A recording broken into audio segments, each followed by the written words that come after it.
자, 이번 시간에는 우리가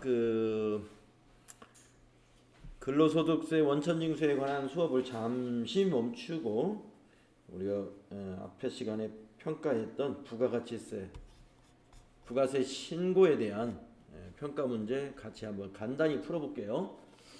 자, 1번 문제는 세금계산서의 필요적 기재사항이 아닌 거 전부 맞췄습니다. 2번이 아니죠. 설명이 필요 없고. 2번도 전부 맞췄습니다. 간이 과세자에 해당하는 자는 이거 틀리신 분이 한 분인가 있어요. 자, 간이 과세자에 해당하는 자는 2번이거든요. 2번. 3번이라고 하신 분이 있는 것 같아요. 자, 3번은 음식점업을 영위하는 개인사업자 간이 과세자 될 수 있습니다. 그러나 뒤에 보면은 직전연도 공급 대가가 8천만 원이라고 그래요? 그러면 간이 과세자가 아니에요. 일반 과세자입니다. 간이 과세자는 직전연도 공급 대가가 4,700만 원 이하여야 되죠. 그래서 여러분이 뭐 이런 거 이제 실제로 시험 볼 때는 뭐 컨닝을 하면 안 되죠. 그렇죠? 네. 근데 이렇게 뭐 오픈북으로 막 그냥 시험을 본다라고 하면은 아니 뭐 대한민국 사람 누구나 다 편리하게 쓰고 있는 이런 곳이 있잖아요.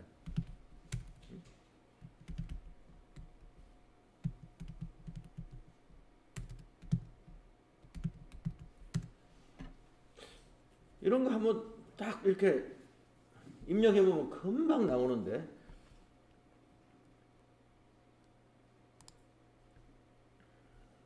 아까 제목에서 보셨죠? 예. 간이 과세자는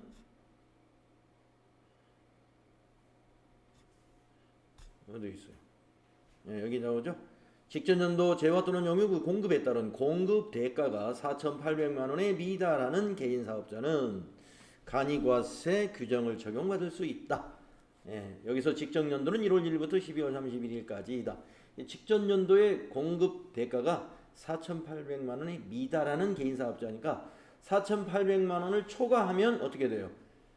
일반 과세자가 되겠습니다. 이런 말씀이죠. 네. 그래서 3번은 답이 될 수 없는 거고요. 2번이 됩니다. 1번은 왜 안 되느냐? 4,800만 원 미만인데 변호사, 세무사, 공인회계사 이러한 직종은요 전문직입니다. 의사도 마찬가지고 이런 직종의 사업을 영위하는 자는 공급 대가에 상관없이 간이 과세자가 될 수 없고 모두가 다 일반 과세자다 하는 거죠. 자, 3번은요. 환급에 대한 설명으로 옳지 않은 건 4번이 틀렸습니다. 영세율 등 조기환급 기간별로 당해 조기환급 기한이 경과한 후 25일 이내에 환급을 해야 한다 그랬는데 우리 조기환급 기간에 조기환급 신고를 한 경우에는 신고한 날이 지난 후 15일 내에 환급을 해야 되죠. 15일 내에 세무서에서 환급을 해줍니다. 그래서 4번이 틀렸어요. 자, 풀이하면서 여러분 답하고 여러분이 답을 정한 거하고요. 다른 것이 있는데 질문이 있으면 말씀해 주세요. 다음에 네 번째 문제. 면세 제도에 대한 설명으로 옳지 않은 것은 4번이 틀렸습니다. 예. 면세 사업자가 영세율과 면세를 동시에 적용받을 수 있는 재화를 공급하는 경우에 그 면세 사업자가 영세율을 적용받는다는 건 뭘까요? 수출을 한다는 것이죠. 그러려면 면세 사업자가 영세율을 적용받을 수 있나요? 못 받아요. 면세 사업자가 영세율을 적용받으려면 면세 포기 신고를 해야 된다고 그랬죠. 면세 포기 신고를 한번 하면은 3년간 일반 과세 사업자로 있어야 돼요. 그래서 면세 사업자가 영세율을 그냥 적용받을 수 있는 것이 아닙니다. 면세 사업자가 영세율과 면세를 동시에 적용받는다면은 영세율은 적용 안 돼요. 그냥 면세 하나밖에 적용받을 수 없어요. 영세율 적용받으려면 과세 사업자야 돼. 과세 사업자. 그래서 4번이 틀린 겁니다. 자, 4번 많이 틀렸었어요. 예, 4번 맞추신 분이 몇 분 없었습니다. 제가 채점해 보니까. 다음에 5번을 보겠습니다. 자, 이거는 좀 계산만 해주면 되는 건데, 다음의 자료를 토대로 주식회사 경빈이 2000X년 2기 확정신고 기한에 수출 실적 명세서를 작성하시오 이랬습니다. 메인 매출 전표 입력은 생략하고 이걸 가지고 수출 실적 명세서를 작성해라 라고 하는 건데, 1번을 보면은 미국 마틴사에 5만 달러에 해당하는 제품을 직수출했습니다. 수출 신고는 10월 1일 날 완료하였고 통관일은 10월 5일이며 선화증권의 선적일, 예, 우리가 수출은 선적일 기준이죠. 항상 선적일은 10월 6일로 확인되었다. 수출 신고 번호는 이렇게 된다. 예, 그래서 여기 미국 회사에 5만 달러니까 선적일은 10월 6일 요 환율로 공급가액이 결정이 된다 하는 얘기입니다. 그러면 1,100원 곱하기 미화 5만 달러 50000 해보면 5,500만 원 나오죠. 5,500만 원.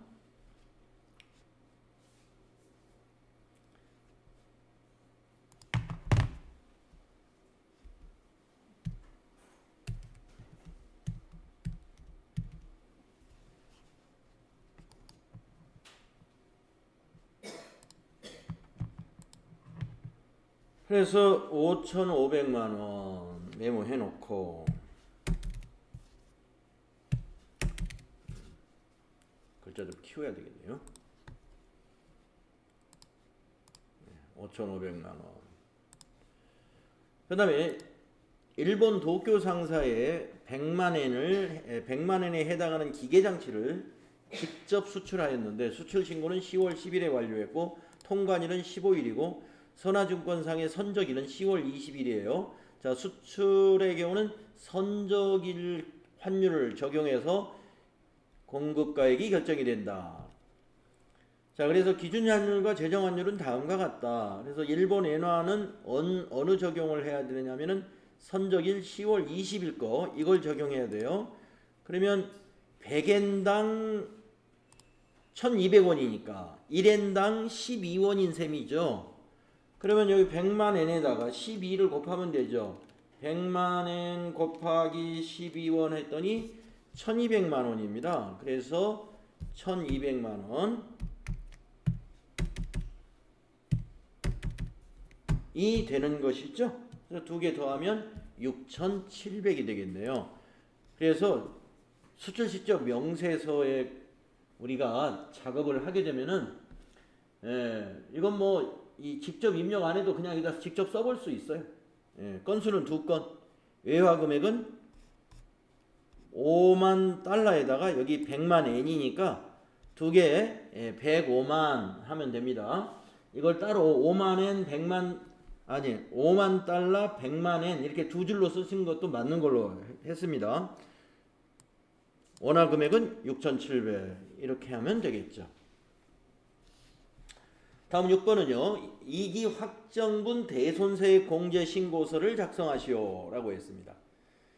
자, 1번, 2번, 3번 세 건의 예를 들었어요. 자, 작년 8월 1일 날 충성물산에다가 제품을 매출했는데 대금 1,100만 원이었어요. 미진상회에서 발행한 약속어음으로 수령을 했습니다. 이 어음은 거래일로부터 6개월이 지난 2020년 5월 5일 주거래은행으로부터 부도 확인을 받았어요. 당사는 충성물산 소유의 건물에 대하여 저당권을 설정하고 있습니다. 자, 그러니까 충성물산에다가 우리가 지금 1,100만 원어치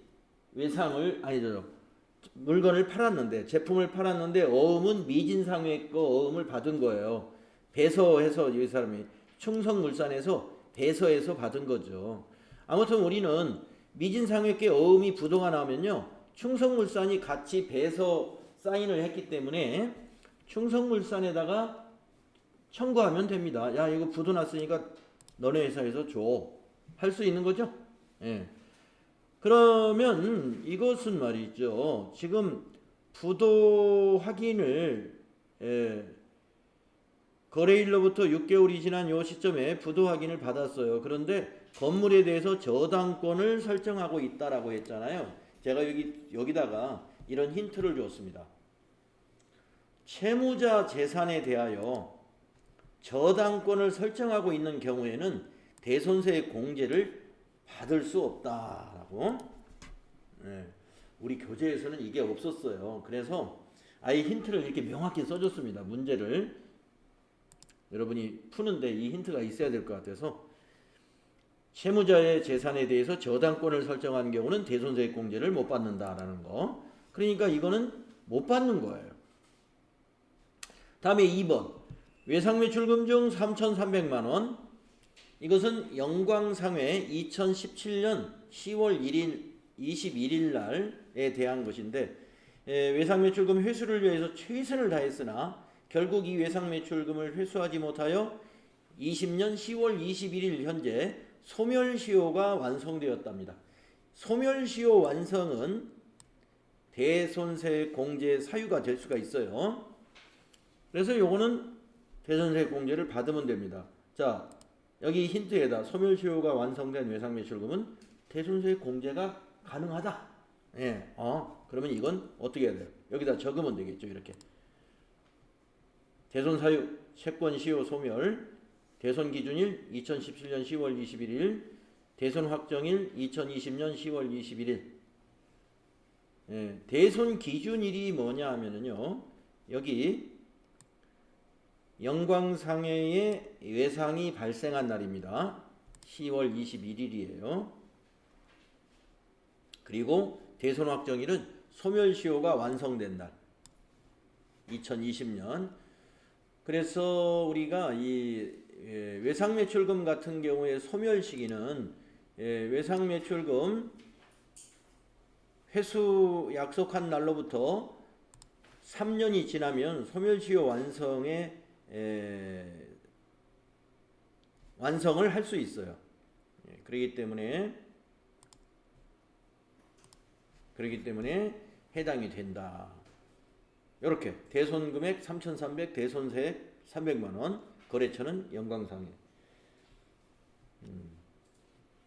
이렇게 입력을 하시면 됩니다.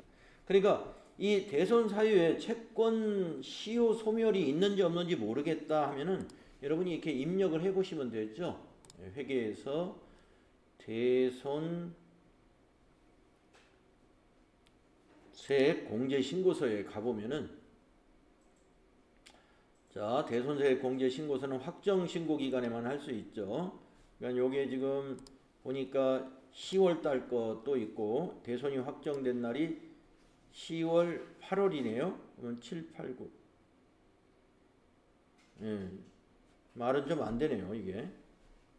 예, 전부 확정 기간에 10월부터 12월로 해야 되겠네요. 10월부터 12월로 해가지고, 자, 여기 대손 사유 보시면 파산, 강제집행, 사망실종, 회사정리인가, 부도, 채권시효 소멸, 소액채권, 기타 이런 것이 있잖아요.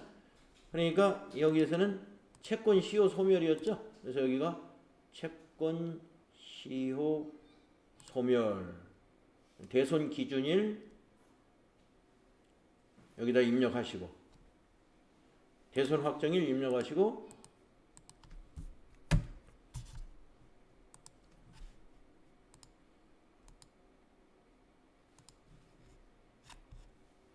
(2017년 10월 21일) 10월 21일 2020년 10월 21일 대손금액 3,300만원. 그러면 대손세액 300만원 나오죠. 예, 거래처는 이제 뭐 영광상회 코드는 없을 테니까 그냥 영광상회 이렇게 입력을 하면 되는 것입니다. 근데 여기다 입력할 필요 없이 여기다 옮겨 적으라는 얘기예요. 자, 그 다음에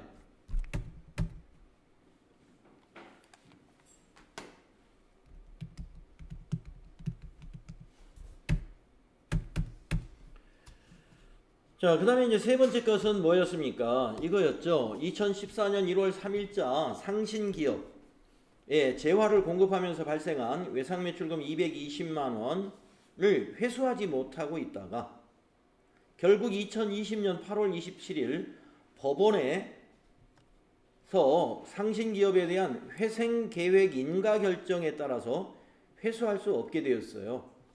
네. 자, 그러면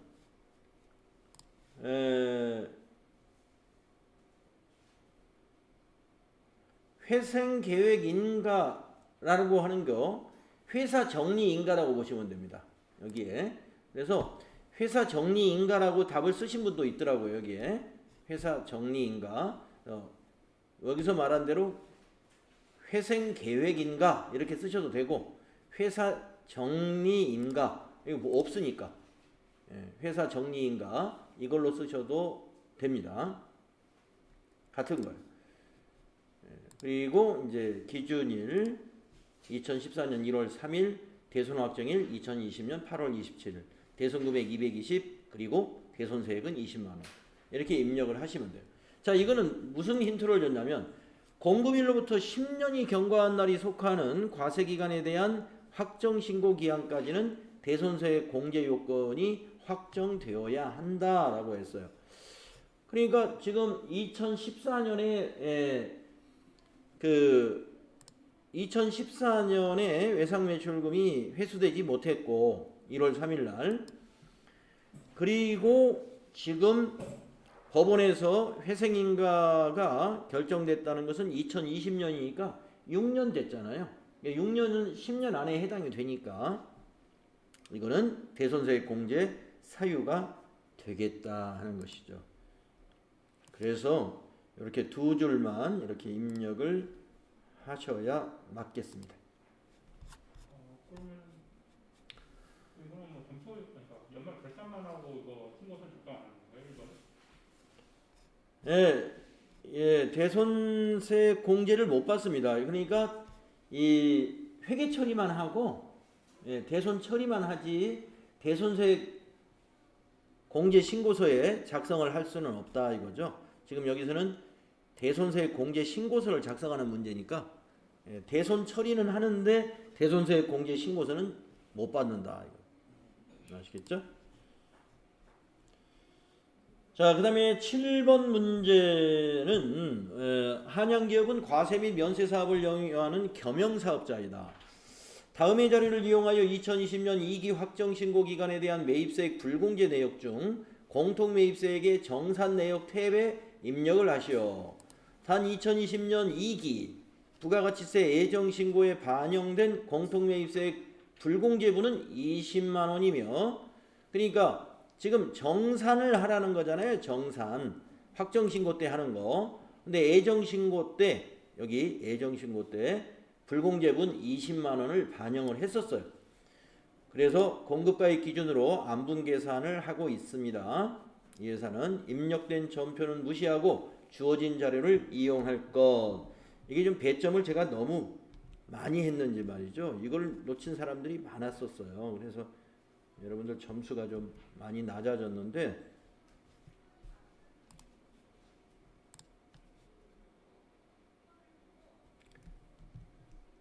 20점이나 됐는데 자, 지금 정산은 뭘 가지고 해야 돼요? 예정과 확정을 전부 합친 공급가액을 가지고 정산해야 됩니다.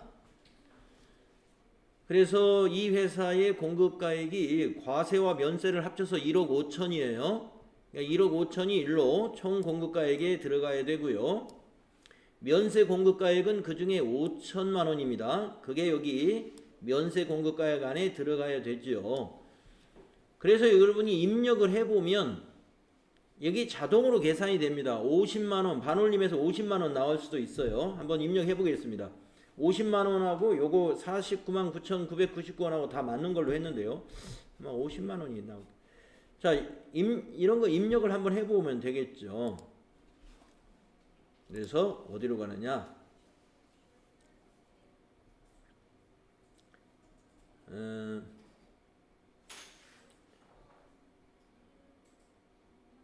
공제, 불공제 내역.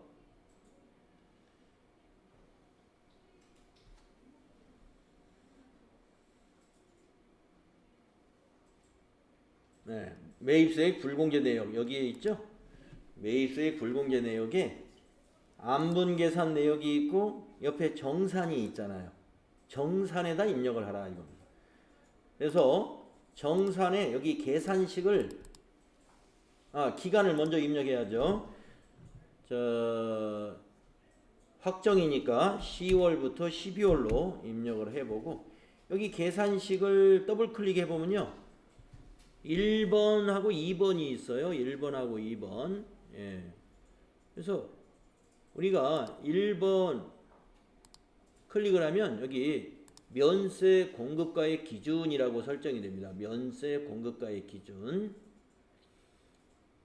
면세 공급가액 기준으로 하시고 자, 구분은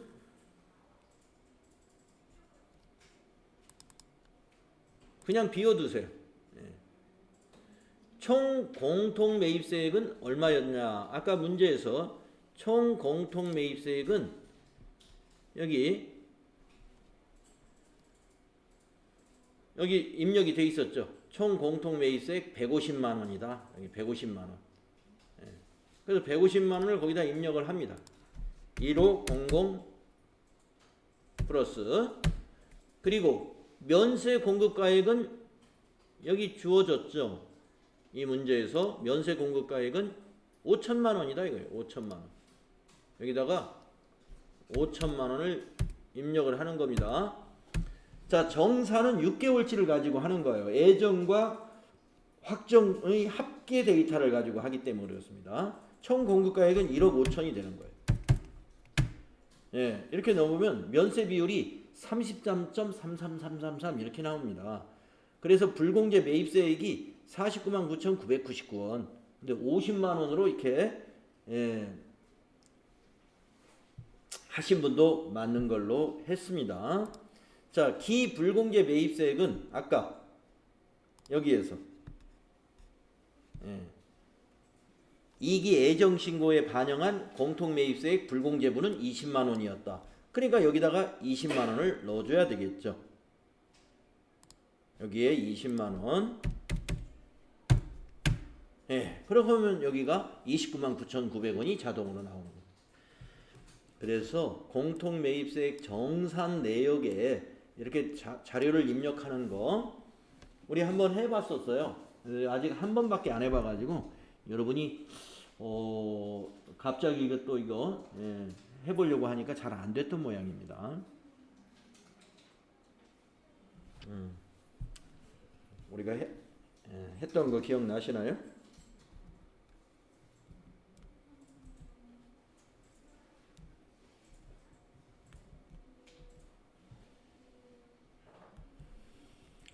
자, 그러면 답이 이렇게 되는 거예요. 그래서 한 칸당 하나당이 4점씩 해서 이게 모두 20점짜리였는데 여기서 많이들 놓쳤더라고요. 자, 그 다음에 8번 문제는 건물 등 감가상각 자산 취득 명세서에 대한 문제입니다. 건물 등 감가상각 자산의 취득인데 이것을 재고자산 취득으로 문제를 잘못 본 것 같아요. 문제를 잘못 본 것 같습니다. 자, 그래서 취득이니까 공장에서 사용할 생산부 기계장치를 한국기계에서 구입을 하고 전자세금계산서를 발급받았다. 지금 우리 회사가 서울식품이라는 얘기죠. 당사는 고정자산 관리 시 내용연수는 5년 정액법으로 하고 있고 자산코드는 1000번이다. 여기서 뭐 자산코드 이거는 고정자산 등록 문제가 없기 때문에 상관이 없고요. 매입매출 전표에 어떻게 입력하느냐 이거예요. 네, 이게 51번 과세잖아요. 왜 51번 과세냐? 세금 계산서가 있고 세액이 있지 않습니까? 공제받을 수 있는 기계장치를 구입한 거니까 매입세액이 있죠. 그러니까 51번 과세 매입. 그래서 품명의 기계장치 공급가액 3천만 원 여러분이 매입매출 전표에다 한번 넣어보시면 돼요. 아무 회사로나 로그인 해가지고 메인 매출 점표에 그대로 한번 입력을 해 보시는 거죠. 네. 12월 26일이면 뭐 날짜는 뭐 12월 26일 이렇게 해가지고 유형 51번이지 이걸 11번으로 하신 분도 있더라고요. 기계장치 11번이면 빨간색 세금 계산서 해야죠. 파란색이지 않습니까? 공급가액 3천만 원. 그러면 부가세 300만 원 나오죠? 거래처는 이제 실제로는 코드로 넣어야 되지만 뭐 우리는 없으니까 거래처를 원래는 넣어야 돼요. 자, 분계를 말이죠. 외상분계 아닙니다. 혼합분계해야 돼요. 왜 외상분계가 안 되냐? 외상분계하면은 이게 외상 매입금이 돼버리면서 이게 안 고치져지잖아요. 혼합분계밖에 할 수가 없어요. 그래서 원재료를 뭐로 바꿔야 돼요? 기계장치로 바꿔야죠. 기계장치로. 그리고 내려와서 대변을 미지급금으로 해야죠. 미지급금. 이걸 그리고 대변에는 3,300만 원이 되는 거죠. 3,300만 원이. 그래서 밑에 분계가 이렇게 되는 거죠. 그래서 여러분은 그 답에다가 이 코드만 쓰라고 그랬잖아요. 코드만. 옆에 계정 과목은 제가 다뤄놨어요. 계정 과목은.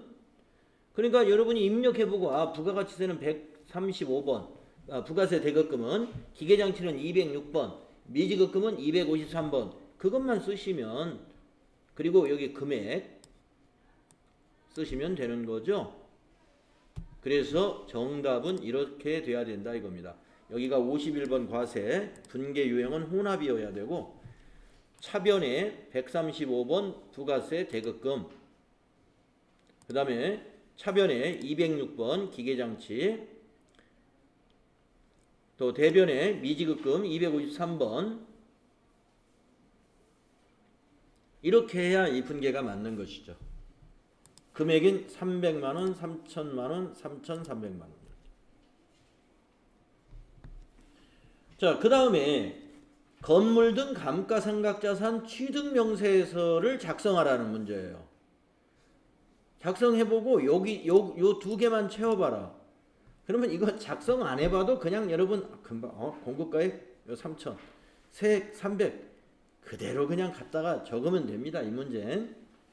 그런데 만약에 실제로 작성을 해보는 연습을 해보고 싶다 그러면 어떻게 해야 돼요? 여기서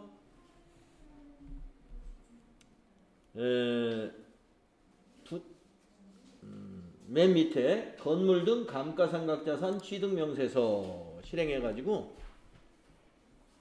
이게 언제 거래입니까? 12월 거래면 기간을 10월부터 12월로 이렇게 넣고 여기서 어떻게 해요? 불러오기 하는 거죠? 지금 우리 기계장치 여기 있으니까 확인 실행하시겠습니까? 예 하면은 왜 안 불러줄까요? 거래처를 안 넣어서 거래처를 아무데로나 하나 넣어보겠습니다.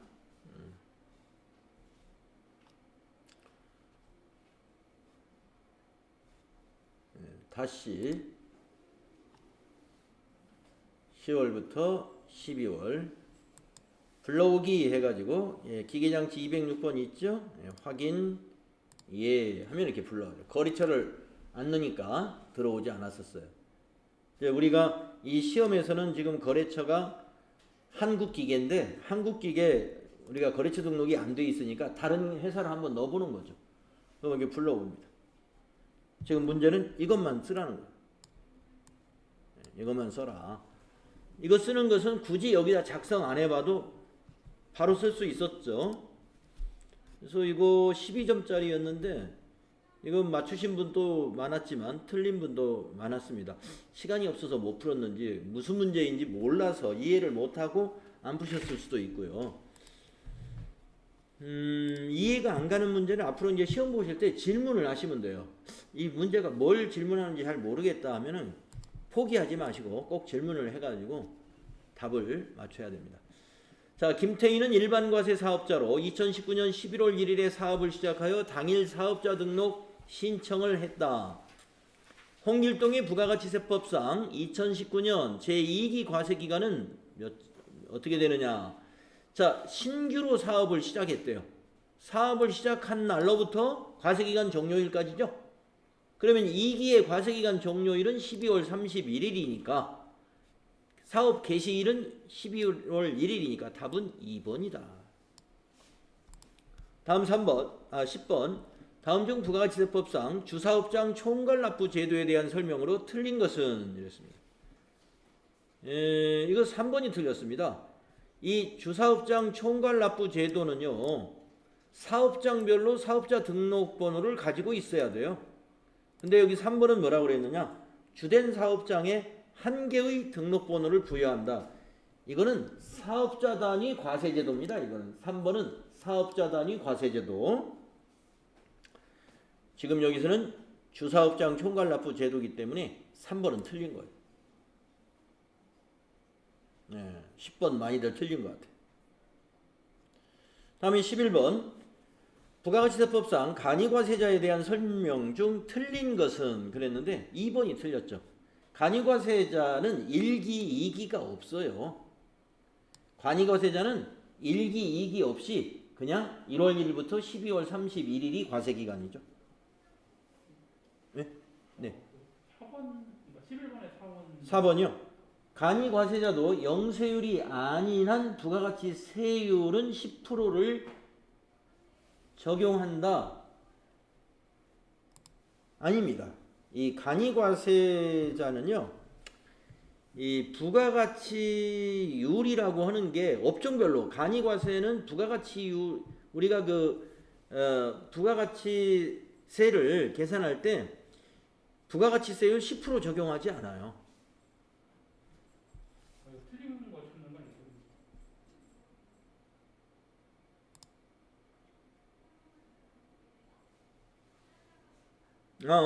그렇죠. 틀린 거. 예, 간이과세자도 부가가치세율은 10%. 10%. 예. 부가가치율하고 부가가치세율하고는 다릅니다. 예, 부가가치율. 간이과세자의 부가가치세를 계산할 때 부가가치율이라는 걸 적용하죠. 예, 이거 부가가치율이 아니라 이건 부가가치세율이니까 10%. 그래서 2번이 여기선 틀렸다. 다음에 12번. 부가가치세법상 간이과세자가 될 수 있는 사업자는 4번이죠. 세탁소업을 영위하는 개인사업자. 자, 1번은 왜 안 됩니까? 일반 과세자의 사업을 포괄적으로 승계받았으면 그 사람이 일반 과세자로 승계받은 거예요. 그러니까 간이과세자 될 수 없는 거고, 전자세금계산서 의무발급 대상 사업자라면은 이 전자세금계산서 의무발급 대상 사업자라는 것은 개인사업자 중에서 직전 연도에 공급가액이 얼마 이상이어야 돼요? 3억 원 이상이죠? 그러니까 간이과세자 될 수 없죠. 간이과세자는 4,800만 원 미만이니까. 그쵸? 그리고 손해사정업도 이 전문 서비스업입니다. 그래서 간이과세자가 될 수 없다. 답은 4번. 세탁소는 가능하다. 자, 13번은 부가가치세법상 재화 또는 용역의 공급 시기에 대한 설명이다. 틀린 것을 찾으시오 그랬는데요. 3번이 틀렸어요. 폐업을 할 때 공급 시기는 실제 판매되는 때가 아니라 폐업한 날이 공급 시기입니다. 여러분, 폐업 시 잔존재화에 대한 얘기잖아요. 폐업 시 잔존재화, 그것의 공급 시기는 폐업한 날이에요. 실제 판매된 날이 아닙니다. 그래서 3번이 틀린 것이고 나머지는 다 맞았습니다. 다음 14번은 다음 자료를 이용하여 2020년도 1기 예정신고기간 부가가치세 신고서를 작성하시오. 당사는 현금 영수증 의무발행 업종이 아닌 제조업을 영위하고 있으며 부가가치세 신고 이외에 과세 표준 명세 등 기타 부속 서류의 작성 및 점표 입력은 생략한다. 기입력된 자료는 무시하며 제시된 자료 이외의 거래는 없는 것으로 가정한다 하고 뭐 이렇게 있지만 이거 보고 그대로 갖다 입력만 하면 됩니다. 자, 우선 매출 자료를 보겠습니다. 전자세금계산서 발급 매출이 1억 1천만 원이 공급가액이 1억 1천만 원에 부가세가 1,100만 원이 있어요. 그러면 요거는 뭐예요? 요거는 1번에 들어가야죠. 1번에. 그 다음에 신용카드 과세 매출하고 현금 영수증은 하나로 묶어야죠. 이거 두 개 하나로 묶어서 850에 85만 원. 그 다음에 현금 영수증 미발급 과세 매출액. 그러니까 영수증을 미발급했다는 거예요. 그러면 이건 건별이죠. 기타에 10만 원에 만 원. 그래서 여러분 답지에는 이렇게 적혀야죠. 여기 1번 과세에서 세금계산서 발급분에 1억 1천만 원에 1,100만 원. 그 다음에 신용카드 현금 영수증 3번에 850에 85만 원. 그 다음에 영수증 발급 안 한 거 이게 4번의 건별에 해당이 되죠. 기타 10만 원에 만 원. 이렇게 적으면 5점을 얻는 겁니다. 요거 다 맞았으니까. 그 다음에 여기 보면은 전자세금계산서 발급 매출액 중 지연 발급분으로 공급가액 1,000만 원, 부가가치세 100만 원이 있다. 이거 1점 주겠다 그랬는데 여기서 또 보니까 예정신고 기간으로 했더라고요. 일기 예정신고 때는 우리가 이 가산세를 신고하지 않습니다. 예정신고 때는. 그래서 여기다 써놨어요. 제가 예정신고 납부 시기에는 가산세를 적용하지 않은 규정이 있으므로 가산세는 입력하지 않은 경우에도 정답으로 인정하겠습니다. 가산세는 여기 비워놔도 정답이 된다 이겁니다. 이건 비워놔도. 여기다 만약에 가산세를 여러분이 적용하려면은 세금계산서 지연발급 62번에 공급가액이 1%잖아요. 그러니까 여기다 공급가액을 적고 여기 1%니까 10만 원 이렇게 적어야 되죠. 그 다음에 매입을 볼까요? 매입은 이런 자료가 이렇게 줬죠. 이게 매입 자료, 매입 관련 자료. 세금계산서 수령한 원재료 구입이다. 3천만 원에 300만 원. 그 다음에 고정자산이 세금계산서 수령한 사무실 인테리어가 이게 고정자산이고, 그 다음에 공장에 사용할 트럭 이게 고정자산이죠. 고정자산 매입이 또 3천에 300입니다. 이 두 개 합쳐서 두 개 다 세금계산서 발급 받은 거잖아요. 그래서 여기에 자 매입세액의 세금계산서 수치분에 일반 매입 3천에 300, 고정자산 매입 3천에 300 이렇게 적어주시면 되고, 또 하나는 신용카드, 법인 신용카드 매입세액이 550만 원에 55만 원, 현금 영수증 매입세액도 100만 원에 10만 원 공제 가능한 것들이에요. 그러니까 650에 65만 원이죠. 그게 뭐냐? 여기 기타. 아니 여기 그 밖에 공제 매입세, 그 밖에 공제 매입세액에 650에 65만 원 이렇게 돼야 되겠죠. 그래서 이거 다 제대로 했으면 이게 또 5점에서 10점으로 평가를 했습니다. 네. 그래서 부가가치세 신고에 관한 것이 다 끝나자마자 여러분들 좀 잊어버리기 전에 빨리 보는 게 좋겠다 해서 해봤는데 제가 생각했던 것보다 점수는 좀 상당히 안 좋아요. 그래서 여러분 다음 시험은 좀 잘 좀 보는 걸로 해주시고요.